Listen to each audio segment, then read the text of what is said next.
जामखेड रस्त्याची दुरवस्था झाली असून रस्त्यावर खड्डे झाले। डागडुजी 8च दिवसात डागडुजी उखडली आहे। जामखेड साकत पाटोदाकडे जाणाऱ्या रस्त्याच्या दुरुस्तीच्या कामाचा निकृष्ट दर्जा पुन्हा एकदा उघडकीस आलाय। डागडुजी करण्यात आलेली डागडुजी अवघ्या 8च दिवसात उखडून निघाल्याने यावर उपाय म्हणून ठेकेदाराने चक्क मातीने खड्डे बुजविले।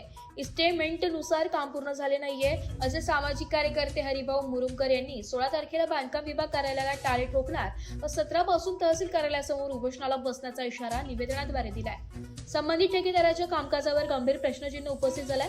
दुरुस्तीच्या दुसऱ्या दिवशी रस्त्यावर टाकलेली डांबर आणि खडी वेगळी होऊन संपूर्ण रस्त्यावर पसरलेली दिसून आली आहे। निकृष्ट दर्जाचे काम अपूर्ण ठेवणाऱ्या ठेकेदारावर कारवाई काय होत आहे याकडे जनतेचे ग्रामस्थांचे लक्ष लागले। अनेक गाड्या घसरून अपघात होत आहे। परिणामी वाहन चालकांमध्ये तीव्र संताप व्यक्त केला जातोय।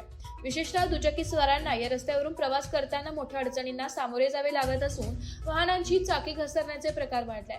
या खड्ड्यामुळे एका महिन्यात ऊसाच्या 10 गाड्या पलटी झाल्या। जामखेड साकत रस्त्याची अवस्था अतिशय खराब होती। ठिकठिकाणी मोठे खड्डे पडले होते। त्यावर करण्यात आलेली ही तात्पुरती वापुरी डागडुजी अधिक त्रासदायक ठरत असल्याचा आरोप स्थानिक नागरिक आणि चालकांकडून केला जातोय। खड्डे बुजवण्याचे टेंडर निघाले परंतु थातूरमातूर काम केले असल्याची चर्चा परिसरात सुरू आहे। निकृष्ट दर्जाचे काम सुरू असतानाही संबंधित बांधकाम विभागाने डोळेझाक केल्याचा आरोप नागरिकांनी केलाय। ठेकेदार खड्डे का बुजवत नाही? बांधकाम विभाग ठेकेदारावर काय कारवाई करणार?